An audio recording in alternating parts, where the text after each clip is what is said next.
One of the most controversial things that I said recently at a summit that I spoke at had to have been that I don't have a price list. And you might be listening to this going, wait, what? You don't have a price list? Nope. I ditched my price list a few years ago. And I spoke at the Hair of the Dog Summit recently. And when I was talking about my methods and the systems that I use and how I have simplified so much, and that I don't even have a price list or a prep guide or a product guide or any of that, the chat blew up. Everyone was like, wait, you don't have a price list? What do you mean you don't have a price list? Your clients don't know your prices? What is happening? Have you lost your mind? Karinda must be crazy. And it made me laugh a little bit because honestly, it doesn't even seem like that big of a deal anymore. I used to have a price list. Of course, I used to have a price list. Everyone has a price list. But what I quickly started to realize is that my price list was like my clients reading a different language. It didn't matter if it was simple. It didn't matter if it had long descriptions. It didn't matter if it had pictures. It really didn't matter at all. My clients still didn't understand it. They weren't more prepared to spend money with me just because they saw a price list. Because guess what? That price list without context means nothing to a client. That price list doesn't mean anything. If I were to hand somebody a price list and say, which size portrait do you want? Most people would probably look at it and say, I want a 16 by 20. That sounds great. But hopefully, you know this. A 16 by 20 is tiny on most people's walls. But when I sold from a price list, that's what most people bought. With a price list, you're essentially just no different than handing your clients a menu at McDonald's and saying, which combo would you like? And honestly, if you have packages and you use packages, I don't use packages for the record. It's no different than saying, what combo do you want on the menu? You're going to look and be like, I guess I'll take that one. Sure, it looks good. You might choose the first one on the menu because it's most convenient, or the one in somewhere in the middle, or you're probably not going to choose the cheapest one or the most expensive one. You'll choose one in the middle. Have you ever been to a fancy steakhouse and you look at the steaks on the menu and you're like, I don't want the cheapest one, but I don't really want that expensive one either because that is way expensive. There's no way. Although it might be the best thing in your life and you missed out on it because you would never order it because it was the most expensive thing there. So you probably pick something in the middle. Instead, what if I told you that your business can and should be a lot more like a 5-star restaurant? And clearly there's a theme going on here that I like talking about food and restaurants because I like food a lot and I like eating. But your business should be no different than a 5-star restaurant. Have any of you ever been to a restaurant where they literally come to your table and say to you, what type of food would you like? I will prepare something for you. Honestly, I hadn't been. We went to Germany a few years ago. I went over there for a photography workshop, actually. I went to England for a photography workshop, and then we went to Germany afterwards. And my husband and I went to dinner with a friend and her boss at the time to a Japanese steakhouse in Germany, of all things. And when we sat down at the table, the waiter came up to us and he was like, good evening. What kind of food would you like this evening? Let me know and I will have the chef prepare something for you. And I was like, whoa, that's too crazy. I have no idea. I need more information. I need to be more educated. I don't make decisions like this. I don't even know what this means. What is happening? Is this a thing? And I freaked out for a second because I didn't know what to expect. And ultimately I was like, can I see the menu? Is there a menu? Can we see the menu? And everyone was like, Yeah, let's look at the menu because we don't have a clue what we want or what we're doing here. What if, when we made a reservation, they had educated us? They had told us that when you come into the restaurant, that your waiter would come up to you, introduce himself, and he would talk to you about what you like, what your needs are, what you're in the mood for, what types of things you like, and then he would prepare something for you. What if they would have told us that most of the time you come in and when they prepare something for you, you're going to be spending around $150 per plate or per person? Sometimes we can do something bigger, sometimes we can do something lower, but if it's much more than the normal range, we'll let you know. Or what if they would have said, hey, we can prepare something special for you. If you want a steak option, it's going to be around $150 per person. If you would like seafood, it's going to be around $250 per person, about, and we'll just prepare something for you. How does that sound? I probably would have been like, oh, yeah, okay, cool, I can do that. Sure. Little did I know that would have been a walk in the park by the time we got our bill. But that's a whole nother story for a whole nother day.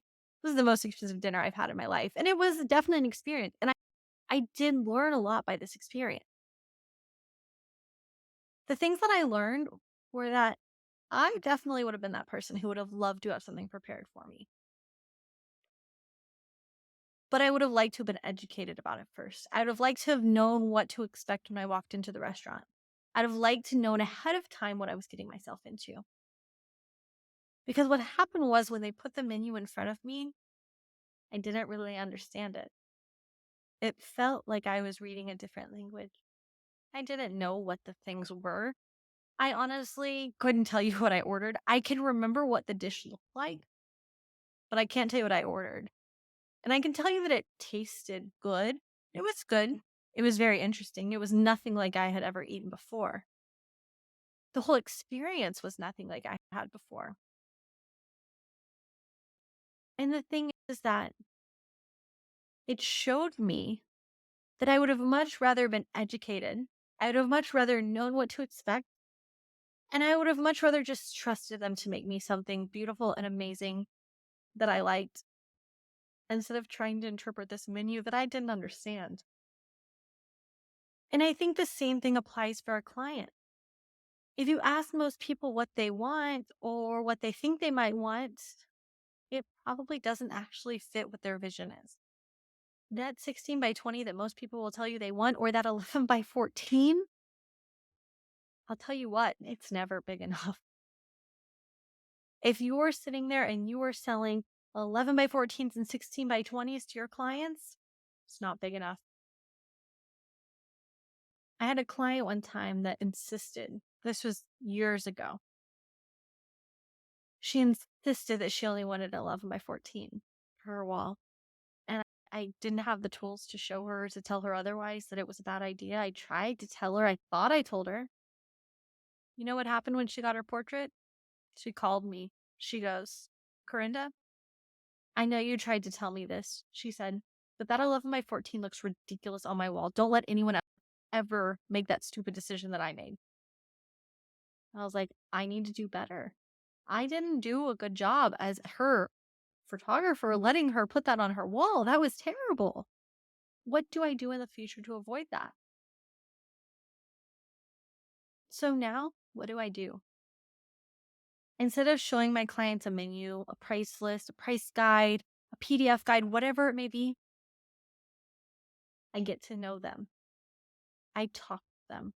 I ask them what their needs are. I prepare them properly. I set expectations and paint a picture in a way that they can understand. I don't tell them that a 30 by 40 medal is $2,700 or whatever it costs. I don't tell them that an album is $3,000 for 20 portraits or whatever it may be.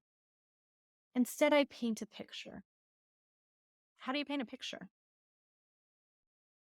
I say something like this. Hey, you know what? Most of my clients end up getting an album with a bunch of their favorite portraits. Normally, most people fall in love with around 30 to 40 of their portraits.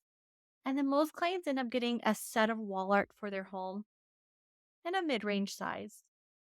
And they spend around $5,000 or $6,000. Now, if you just wanted some small, petite tabletop prints to put around your house, say a set of 8 of those, you might invest around like $1,200 or so. Now, if you want like giant, bigger than life pieces of art in every room of your home that are hand painted by my canvas artisan and they're beautiful and you want an album with all of the portraits from your session, you might want to spend 10 or 20,000, maybe even more on your portrait. Can anybody understand what I just said? Can any person imagine in their head what that looks like? 100%. Would they have ever put those things together to equate to those prices if I would have handed them a price guide or a price list? No. They would have sat and they would have seen wall art pricing from $800 all the way to $15,000, and they would have glazed over. And they would have seen an album price, and they would have thought about their wedding book that they bought 20 years ago that's sitting in a drawer.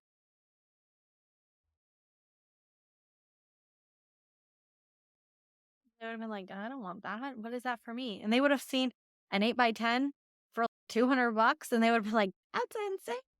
No way. I'm not doing that. That's all they would have seen. They wouldn't have really understood it. When you say things that make sense to you and I as photographers, our clients don't understand them, which is why I ditched my price list. They don't understand what it means. They don't understand the value, especially without context. They don't understand that they need at least a 30x40 over their sofa of their family, all sitting on that bench underneath the tree that their grandpa planted. But when I tell them that 30x40 of their entire family sitting underneath the tree on a bench that their grandpa planted that tree, and that canvas or that metal or whatever it may be is going to be thousands of dollars, they see the value in it. But when I just say like a 30-inch piece of art is thousands of dollars, they're like, "Heh, see you later."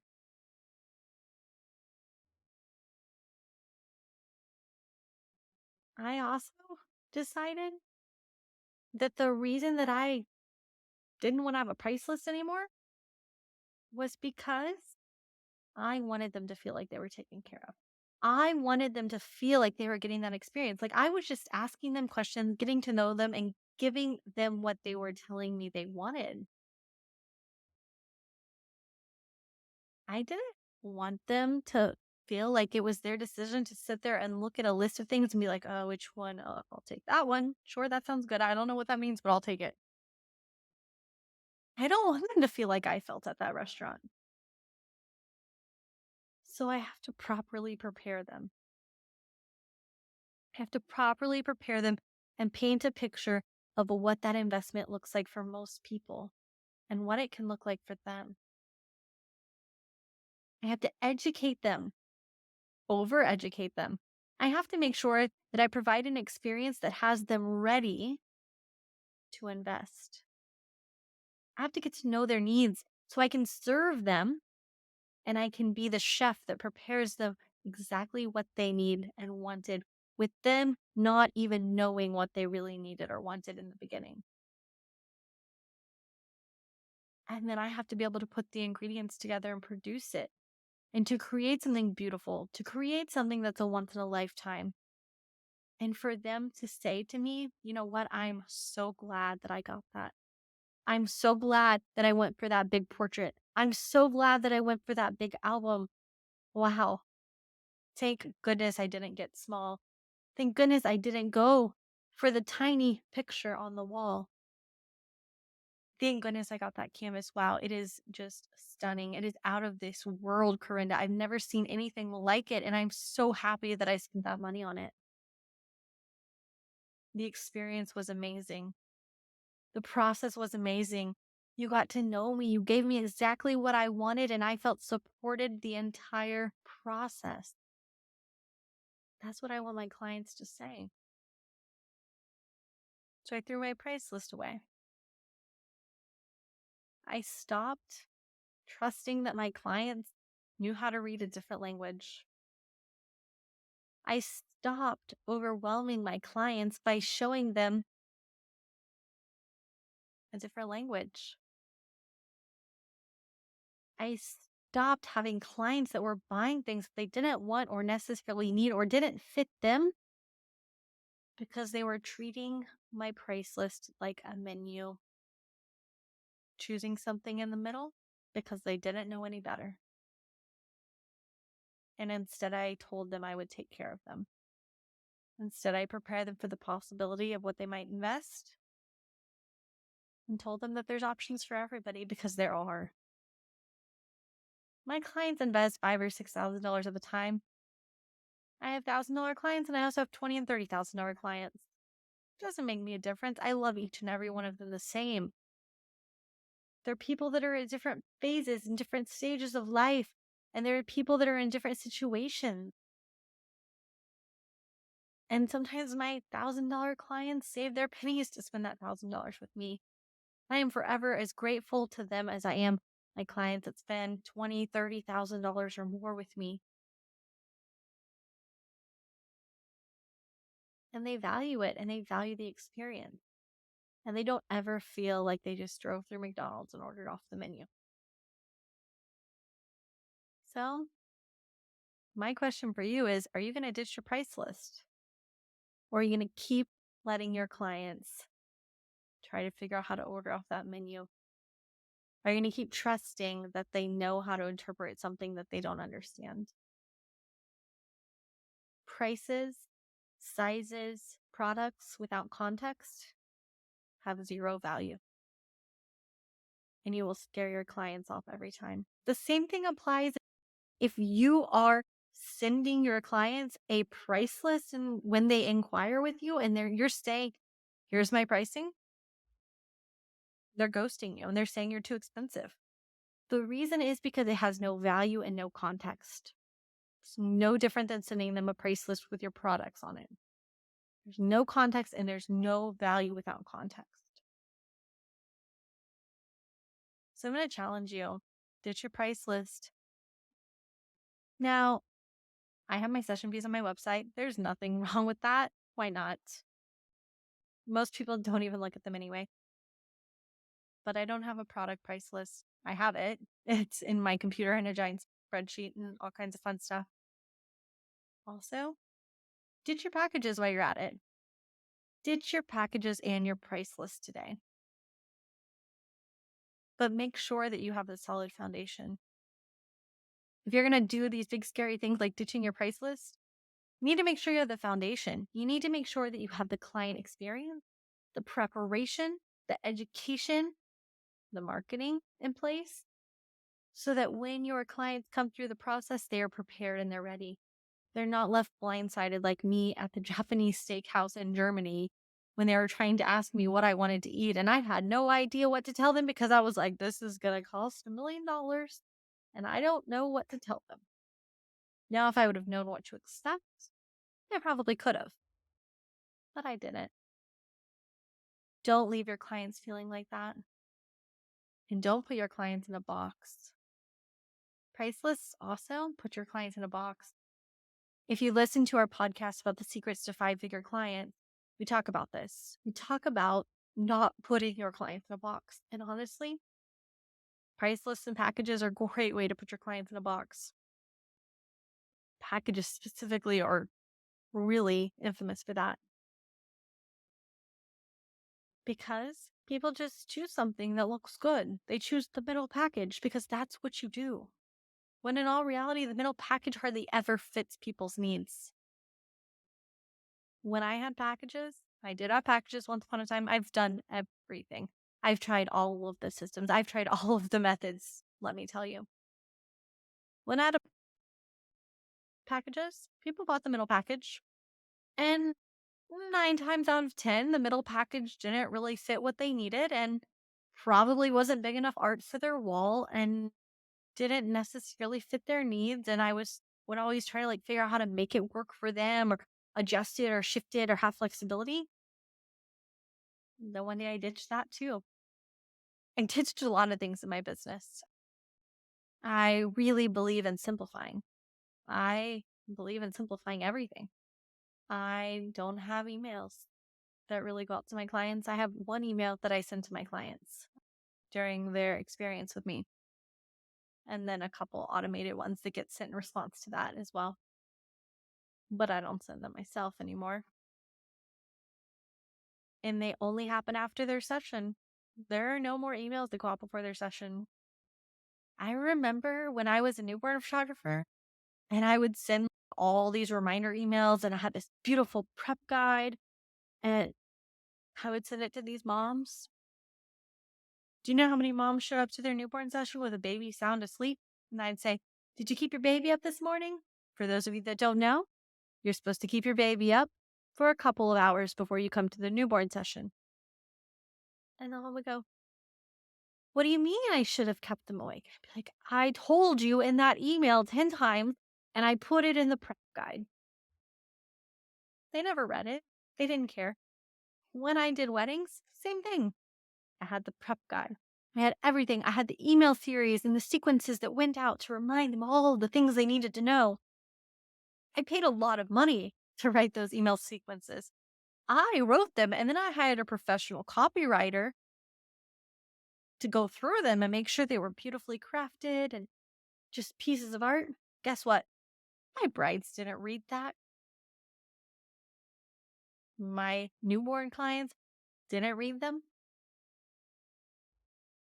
And one day it dawned on me, why the heck am I doing all this crap that nobody cares about, nobody reads? And it goes back to this. I started just having conversations and getting to know my clients and talking to them and preparing them like a person. And I cut out all the extra crap. No price list, no prep guide, no email sequences that go out to prepare my clients before their session. None of that happens. I just talk to them. That's how they know my pricing, because I talk to them. That's all. I am so curious to hear what your thoughts are about price lists after listening to this today. And I would absolutely love it if you slide on over into our DMs over on Instagram at Master Your Mind Money and let us know what you think about this episode. And let us know how you're feeling. Are you ready to ditch your price list? Are you feeling, yeah, this might be for me. I might need to try this. If that's you and you're feeling like this, I want to hear about it. I want to hear where you're at. And I want to hear stories once you do ditch your price list and how it changes your business and your life. And for those of you that are listening to this that might have been on the Hair of the Dog Summit and you knew and you saw the chat blowing up whenever I talked about this, I would love to hear. Have any of y'all considered ditching your price list since the summit? Or have you actually ditched it and it hasn't made a difference in your business?